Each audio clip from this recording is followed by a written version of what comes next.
کیا چیز ہے؟ الرجولۃ من النساء، اس کا لفظی ترجمہ ہے عورتوں میں سے مرد بننے والیاں. ہے تو عورت لیکن اپنی چال ڈھال سے، لباس سے، وضاقتہ سے مردوں کی طرح رہتی ہیں. یہ ہے الرجولۃ من النساء. آسان کر کے سمجھاؤں، ہماری وہ بچیاں جو اسکول میں جا رہی ہیں، کالج میں جا رہی ہیں، اب وہ پینٹ پہنیں گی، شرٹ پہنیں گی، سروں کے بالوں کو وہ لڑکوں کی کٹنگ کی طرح چھوٹی چھوٹی کٹوائیں گی. ہے تو وہ لڑکی لیکن لڑکا بننے کی طرح رہ رہی، لڑکوں کی طرح رہ رہی. کہ الرجولۃ من النساء. ایسی عورت جنت کی خوشبو نہیں پائے.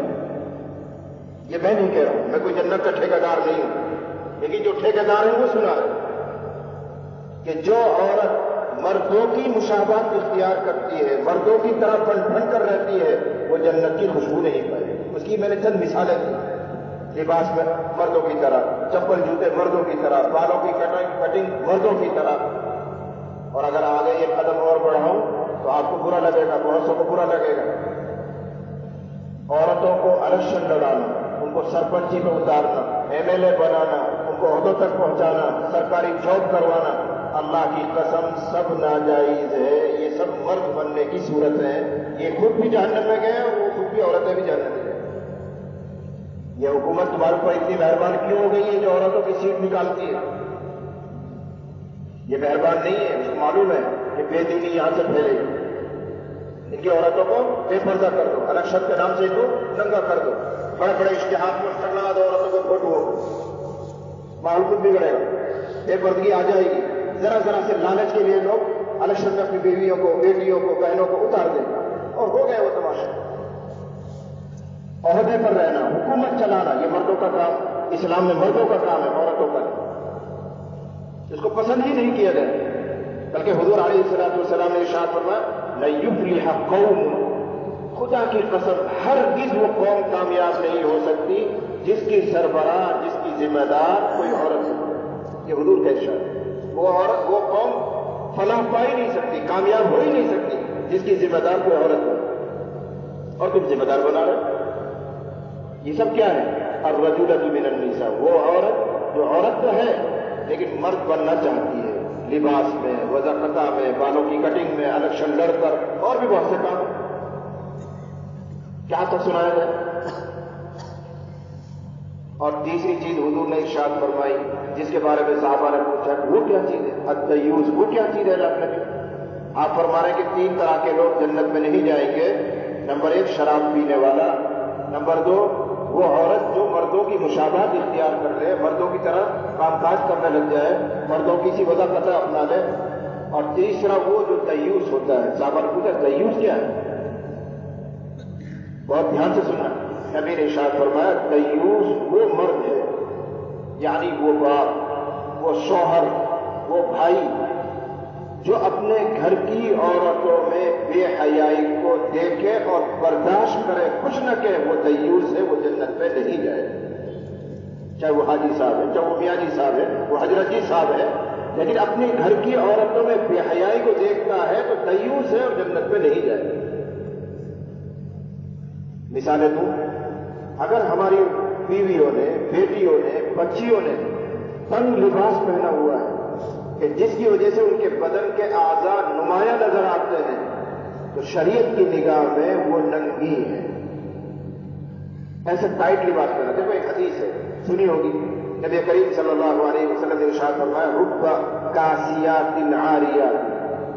ایک دور آئے گا کہ بہت سی عورتیں لباس پہنے ہوئی ہوں گی لیکن اس کے باوجود، لباس پہننے کے باوجود اللہ کی نگاہ میں، رسول کی نگاہ میں، شریعت کی نگاہ میں وہ ننگی ہوں. وہ کون ہے؟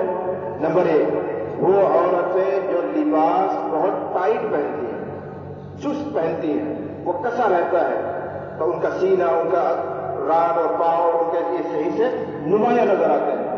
تو یہ عورتیں شریعت کی نگاہ میں ننگی ہیں. نمبر 2 لباس پہنیں گی لیکن پوچھا پہنیں گی، یہاں تک کہ آستین ہے، مثال طور پر گلا یہاں تک بنا ہوا ہے، یہاں سے یہ چاک اونچا ہو گیا ہے تو یہ کوچھ نظر آتی ہے، یہاں سے سینہ نظر آتا ہے، یہاں سے بازو نظر آتی ہے. یہ لباس پہنی ہوئی ہے لیکن خدا کی نگاہ میں یہ ننگی ہے.